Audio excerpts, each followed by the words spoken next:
All right, guys, so for today's class, we have two movements. We have a speed back squat, and then we have a jumping back squat. So what's the purpose of the speed squat? Let's talk about that in a moment.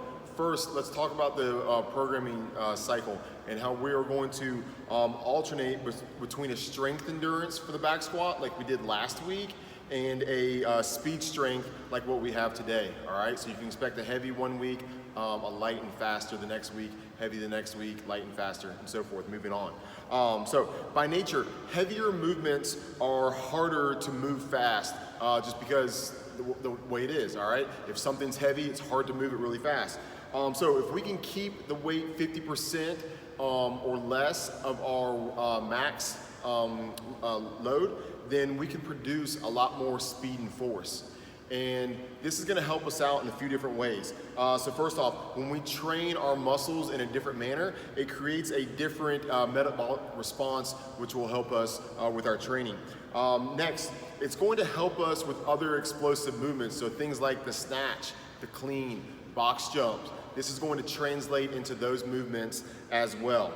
And then finally, keep in mind that everybody is going to look different on how they approach these speed back squats or these jumping back squats, all right? So let's take a football player, somebody that's used to doing explosive, powerful movements and does it repetitively in practice over years. They're naturally going to look a lot faster, generate a lot more force when they do these speed back squat or the jumping back squat. Take someone that's maybe done a lot of long distance running, marathons, half marathons, a lot of 10Ks.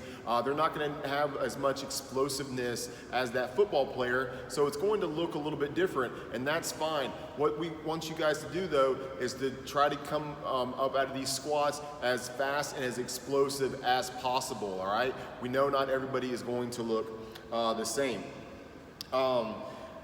So when we have these movements, you have the speed back squat, you'll go into your full back squat, and then you're going to come up as fast as you can.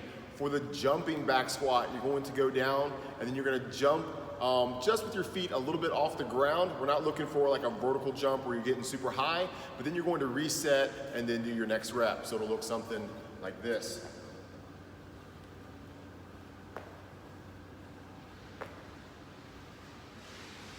What we wouldn't want to do is something like this. All right, so do one rep, pause for a second, do your next one, and that's what our jumping back squat looks like.